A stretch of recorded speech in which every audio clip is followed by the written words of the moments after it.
Question. The evolution in a planet/bubble follows a timeline. Likewise, the evolution in the entire big universe follows a timeline. Is that what was alluded to when Datre mentioned universal timing? Datre, yes. But it doesn't matter because you haven't got a timeline anymore. So your time is your own. You are no longer under a timeline. You are in what they call a stretched moment. So a stretched moment exists, and there is no grander time than now to know who you are. In that which is called a stretched moment, you can regulate things for yourself. You are no longer under the restrictions of a timeline. So your days, your nights, your experiences can all be at any length you so desire for your observation. No one is controlling. It is yours to do with as you wish. What grander experience can anyone in physicality ever be given? John, a clarification. The question included the universe as following a timeline. Has the universe ever had such a thing as a timeline? Datre, oh, I did not notice that. There is a universal timing, but no timeline. All right, there is no timeline in the universe. And universal timing is something that the physical brain can't understand anyway. It is of no importance to the physical beings. Question. Datre recently said, the stretched moment exists. Could Datre expound on this? Datre, yes, there has been a shift. From the standpoint of Aona, as one that we know, and because you're familiar with the name Aona, we will use that one. Aona experienced a shift. She knew something had happened. We also explained to her what had happened. There were others that had that same experience at the same time and then found out that there actually was a shift that they had experienced. This was approximately 1989 to 1990, something like that. You see, that is the prize that you came here for, the physical body. Now you'll say, oh, well, how can I take the physical body with me? No, you can't take the physical body with you because this substance, the particles, have to stay here on the planet. But the holographic image was not maintained because the shift happened quickly. Those that experienced it were not aware that it was going to happen. They knew it was going to happen, but they had no idea when it was going to happen.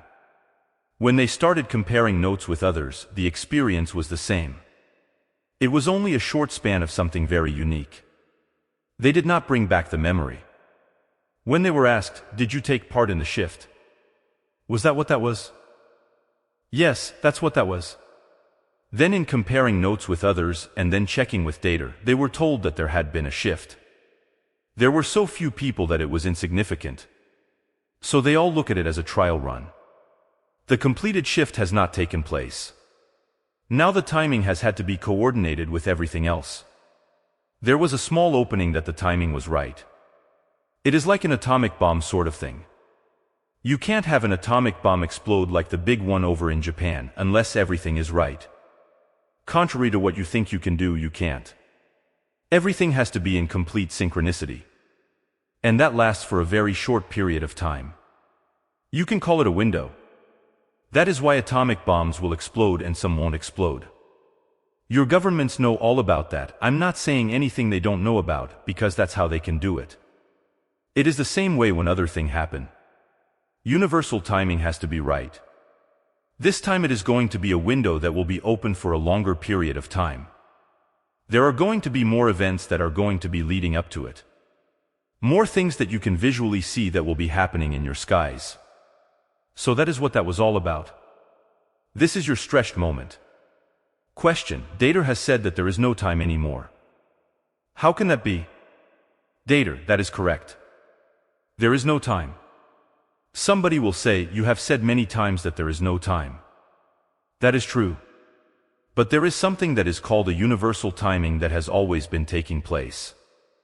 That is event triggered, and you will find now that you as human individuals are getting out of that which you call linear time. Your linear time has come to an end. And the thing is that you are still upon the planet. The thing that is happening is you will begin to live not by all the many seconds that you live by now. You will begin to live by events. Events that will take place within your daytime awakening periods. You will process events and you will look at them as sections of events that took place during the day. Now, as of this point in your time, you are still able to, when you go to bed at night, go back through your daytime and go back through every little minute detail of everything that you have done all day long. When you begin to function without such strict limitations of linear time, you will remember your days in hunks. That's the only way I can put it. It will be by events. Your brain patterning is what sets up your minuteness, because it tracks linear time. The confusion comes in when the brain cannot track linear time down into nanoseconds or whatever they call them. So many changes are taking place already. Question: what is it that makes us experience time as linear time? Is it the narrow focus of our consciousness? Datre, that is part of it. But as we've said before, at the beginning of this grand experience upon the planet Earth, at the beginning of the play and at the end of the play, that is a time span. In other words, when an experience upon a planet begins, the play is written, the script is written. The script is always subject to adjustments. I liken it to a stage play because you know how many times they will start out with a script and the script is subject to changes continually. Then they present it in front of an audience and they find what their weaknesses are. By the reaction of the audience, they change certain portions of it. That is what happens. The basic script is written, the script has a beginning and an end, and that is a timeline. Just like your play, it starts at 7 o'clock and it goes to 3 hours, whatever. Same thing, except a timeline goes into thousands and thousands of years' time. What happens is that your focus is in the physical being, and this is where your focus is, in that which you call your waking hours. The reason for that being is because of the concentration needed to try and learn from your experiences. That which the you that you are wants to learn. You know, you're not here just playing games, you are here for a learning process. That's been lost a long time ago. But that is the intent and purpose of coming into a planetary existence. Question: you have said many changes are going to take place. One of the questions today is, why is time so changed? Datre, the element of time has never been absolute. At the beginning of your known civilization, your planet was spinning at a much faster rate. As an example, as recently as the time of Julius Caesar, 45 BC, there was an attempt to organize a type of calendar. Prior to this time, your orbit and rotation speed was so erratic that it was unpredictable. Caesar's first calendar had 445 days, based on sunrises and sunsets. The next change that took place was during the time of Pope Gregory XIII, 1582. His new calendar contained 365 days. Pope Gregory also added today's leap year and also changed the beginning of the new year from March to January. This changes your Christmas from spring into winter. The dates and the individuals' names were taken from various sources of information because we thought it important enough to research this information before presenting it. We knew huge changes had taken place in your recording of time and thought it would be of interest to you.